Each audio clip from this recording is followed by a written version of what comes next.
இந்த ஆட்சியில் தான் பாதுகாப்பே இல்லையே. ஏன்னா அரசியல் தலைவர்களுக்கு பாதுகாப்பு இல்ல, மக்களுக்கும் பாதுகாப்பு இல்ல, பெண்களுக்கும் பாதுகாப்பு இல்ல, சிறுமிகளுக்கும் பாதுகாப்பு இல்ல, ஒட்டுமொத்தமா நாட்டுக்கே பாதுகாப்பு இல்லை. இந்த ஆட்சி இருக்கின்ற வரைக்கும் சட்ட ஒழுங்கு மிக மிக மோசமான நிலைக்கு போயிடுச்சு. எங்க பார்த்தாலும் போதைப் பொருள் விற்பனை, கஞ்சா அடிச்சுக்கிறான். என்ன செய்வது என்றே தெரியல.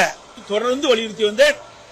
நான் சொல்வதை இந்த அரசு செவி கொடுத்து கேட்டிருந்தால், அப்பொழுதே நடவடிக்கை எடுக்கப்பட்டிருந்தால் இவ்வளவு தூரம் இந்த பிரச்சனை வந்திருக்காங்க.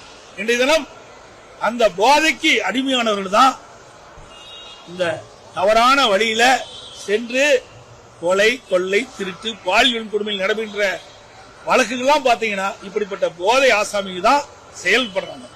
அதுக்கு தான் இன்றைய முதலமைச்சரே ஊடகத்தின் வாயிலா சொல்ற, போதையின் பாதையிலே செல்லாதீர்கள் என்று, போதையின் பாதையிலே செல்லாதீர்கள் என்று இப்ப சொல்றீங்க.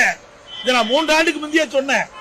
இத அரசாங்கம் முழுமையாக நான் சொன்னதை கடைபிடித்திருந்தால் இன்றைக்கு முதலமைச்சர் இந்த அறிக்கை வெளியிட்டு வேண்டிய அவசியமே இல்லை.